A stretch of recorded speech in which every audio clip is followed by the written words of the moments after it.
কোন সন্ত্রাসী কোন কাজে আসবে না।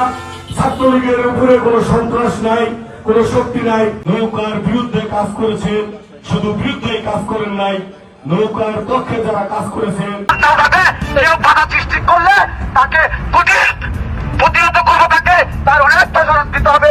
তাই সকলকে অনুরোধ করে বলছি, আপনারা কেউ এই